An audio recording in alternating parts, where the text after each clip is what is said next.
Welcome to Top 10 USA, home of the Rocket platform. Please follow our replacement procedures and be sure to use appropriate ESD standards and techniques throughout the replacement process. If these procedures are not followed appropriately, damage to your SAN as well as data loss may occur. If your machine is covered under the Rocket Plus subscription and you have any questions or concerns, please open a ticket through the Rocket Platform customer portal.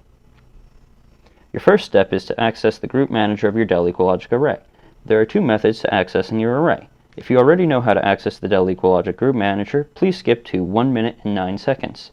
If you are utilizing SAN Headquarters, you will want to launch the SAN Headquarters client. Once SAN Headquarters is loaded, on the left-hand side of the page you will see a list of current groups managed by SAN Headquarters. From here you will need to select on the particular group with the current issue. You will right-click on the group name and select the option Launch Group Manager and log in using your login credentials. If you are accessing your Dell EqualLogic via web browser, you will open your preferred web browser and in the address bar either enter the host name of your SAN or the management IP address. Once you see a login prompt, please enter your login credentials. Now that you are logged into the EqualLogic Group Manager, you are going to need to identify the EqualLogic array with the issue. On the left-hand side of the page, we are going to select on the particular array that currently has an indicator marking. In the center of the screen, you will see a row of tabs across the top of the page. You will need to go to the Maintenance tab of the Dell EqualLogic array. Toward the right-hand side of the page, you are going to see a section of identification information of this array. Be sure to click Start LEDs Flashing and then make note of the service tag of your Dell EqualLogic array. We will need the service tag and any LED indication turned on for any service procedure in order to identify the faulty SAN with ease. If either of these methods do not work or the machine is inaccessible, contact us directly. Before proceeding with this instructional, you must be warned that this procedure is delicate and it is recommended to have professional guidance and supervision during the execution of this process. Failure to follow the procedure correctly will lead to total data loss with minuscule to no chance of recovery. Any chassis replacement performed without professional guidance and supervision will void any maintenance contract or warranty on the machine and any relevant parts. Using the LED indication lights you had turned on earlier, locate the array. The array will have every indication light on the machine flashing. Verify that this is the correct array using the service tag from the Group Manager. The service tag of the array should be located on a sticker in the rear of the machine by the controller slots. Once the array has been identified, you must turn off the indicator lights. Enter back into the Group Manager and select the member with the faulty chassis. Navigate back to the Maintenance tab and on the right-hand side of this page, select the option Stop LEDs Flashing. The replacement of the chassis will take the array offline for approximately 1 hour and will require preparatory steps to ensure the replacement goes smoothly. Schedule a work window to set a time to replace the chassis. While waiting for an appropriate time to begin the replacement, head to the front of the array. Depending on personal preference, you may have left the faceplate attached to cover your array. If the faceplate is attached to the array, take your Dell-issued key and turn the lock in a clockwise direction. Next to the lock, you will see a little black tab. Lift up on the black tab, and the faceplate locking mechanism will release, allowing you to remove the faceplate. When it comes time to replace the chassis, the drives will have to be seated into the correlating slots on the replacement chassis. This means the drive in slot 0 in the current chassis must be seated into the drive bay slot 0 in the replacement chassis, or the controllers will not be able to read the RAID configuration, causing the member to become unable to boot. To prevent the drives from being inserted into the incorrect slots, label the drives according to which slot the drives reside in. The drive slots begin with slot 0 and end with slot 15 and are oriented left to right, up to down. Make sure not to cover any of the ventilation slots on the drive trace to allow the necessary airflow to cool the machine. Once you have labeled all your drives, head to the rear of the array. The controllers will have to go back into their specific slots on the replacement chassis. The cables of the array must also be inserted into the correlating slots on the replacement chassis, meaning that the cable plugged into Control Module 1 slot ETH0 on the current chassis must be plugged into Control Module 1 slot ETH0 on the replacement chassis. Label the controllers according to their slot, then label the cables according to how they are currently oriented. Once you have completely labeled your cables, you have finished the preparatory steps to the chassis replacement. Wait for the work window to begin, then head back to the Group Manager. Now that the time has come to replace the chassis, we must first offline the volumes associated with the array, prior to shutting the array down. On the bottom left-hand side of the Group Manager, you will see the tab selection for the overlay. Select the Volumes tab overlay. On the left-hand side of this overlay, expand the volumes tree. Select the first volume in the list. The information regarding this volume will appear on the right-hand side of the overlay. Toward the bottom of the information, you will see a volume distribution section. The bar for this section will display the name of the members that the volume currently resides on. For multi-member pools, you will see multiple arrays and their percent of distribution to the volume. Since the first volume in our list resides in the faulty member, it must be offlined prior to the replacement. On the left-hand side of the page, right-click on the name of the volume and select the option Set Offline. After selecting the option, a window will appear asking if you wish to proceed. Select the option Yes to continue. Work your way down your volumes list, offlining any volumes that reside on the faulty member. Once all of the volumes associated with the faulty member have been offlined, you will have to shut the array down properly. Navigate back to the Group Overlay tab. Select the member with the faulty chassis and navigate back to the Maintenance tab. Toward the left-hand side of this tab, select the option Shut Down. After selecting the option, you will be prompted to enter a management password. After the management password has been input, the array will begin the shutdown process. Head toward the rear of the array and wait for the shutdown process to complete.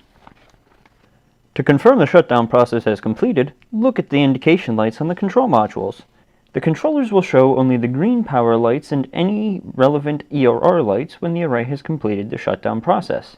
If you see any indicator lights flashing in either of the ACT positions, then the array has not yet finished the shutdown process and you must wait for the lights to go out. Once you have confirmed that the array is fully shut down, flip the switches on the power supply to the off position. Now remove the cables from the back of the array. Once the cables have been removed, you must now remove the components from the rear of the array. Begin with the power supplies. Push the two black tabs inwards while pulling up on the metal arm. Once the metal arm has opened fully, you should be free to pull the supply straight back out of the slot. Repeat this process on the alternate supply. After removing the power supplies, you will need to remove the control modules from the array. You'll see two black levers with two black tabs attached to each control module. Push outwards on the two black tabs while pulling the levers towards you. Once the levers have extended fully, you should be free to pull the control module straight back out of the slot. Repeat this process on the other controller. Once all of the components have been removed from the rear of the array, you must move towards the front. From the front of the array, you will see the drives in their drive slots. You must now remove the drives from the array. Depress on the tab of the drive, forcing the arm on the tray to begin to swing forward. Force the arm completely open using a slight amount of force. Once the arm is completely open, you will be free to pull the drive straight back out of the slot. Repeat this process until all drives have been removed from the array. Once all the drives have been removed, all that will be left in the rack is an empty chassis. Remove the screws that are securing the array to the rack. Once you have confirmed that there are no more screws securing the chassis, remove the chassis from the rack. Insert the replacement chassis into the now clear shelf position. Use the screws from the original chassis to secure the replacement chassis to the rack. Now that you have inserted the replacement chassis into the rack, you must now insert the components into the replacement chassis. Begin by inserting the drives into their drive bays. To insert the drive into its slot, open the arm on the drive tray completely. Insert the replacement drive into the correlating slot on the chassis, drive connector towards the inside of the chassis, and tab towards the left-hand side. When inserted around 90% of the way, the arm on the drive tray will begin to catch in its slot. Once the arm of the tray is in its slot, close the arm and the drive will seat the rest of the way. Repeat this process until all drives have been inserted into the array in their correlating slots. Once all the drives have been inserted in, cover the drive bays with the faceplate. The faceplate must first be slid into the right-hand bezel from the left. Once the faceplate is seated in the right-hand bezel, push straight back onto the faceplate until you see or hear the black tab click into place. Once clicked into place, take your Dell issued key and turn the clock in a counterclockwise direction. Now head to the rear of the array. You will have to now insert the rear components into the replacement chassis. Start with the control modules. To insert the control module, open the levers on the controller all the way. Insert the controller into its correlating slot. Push back until the levers begin to catch. Once the levers on the controller begin to catch, push the levers back until you see or hear the black tabs click into place. Once you see or hear the black tabs click into place, attempt to pull the controller out without releasing the locking mechanism. If the controller stays in its slot, it has been properly seated. If the controller moves around in the slot, the controller has not been properly seated and will need to be reseated. Repeat this process on the alternate controller. After the controllers have been inserted, you will need to insert the power supplies. Take a power supply and insert it into one of the slots, ensuring that the connector pins are facing toward the center of the chassis. Push the supply back until you see the lever of the supply begin to catch in its slot. Once the lever begins to catch, push down on the lever until it clicks into place, seating the supply the rest of the way. Attempt to pull the supply out without releasing the locking mechanism. If the supply stays still in the slot, it has been properly seated. If the supply moves around freely in its slot, it must be reseated. Repeat this process on the alternate supply. Now that all the components have been inserted into the replacement chassis, you will now need to insert the cables. Start with the networking cables. Insert each cable into their corresponding controller slot. Once all the network cables have been inserted, check the switches on your power supplies and ensure they are in the off position. If either of the switches have been turned to the on position during the removal and/or insertion process, switch them to the off position. Once you confirm that both power supplies are in the off position, insert the power cables. This checking of switch position will stop your array from receiving any improper voltage to the chassis while plugging in the power cables. Once the cables are inserted fully, flip the switches on the power supplies to the on position. Wait for your array to boot completely, then return to the Group Manager.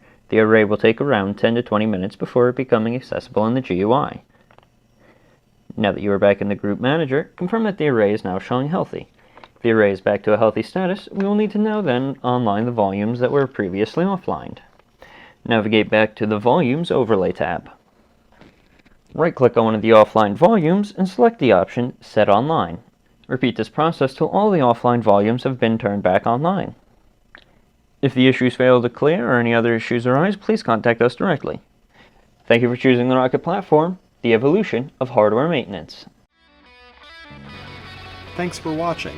This has been another video by the Top 10 USA Video Production Team.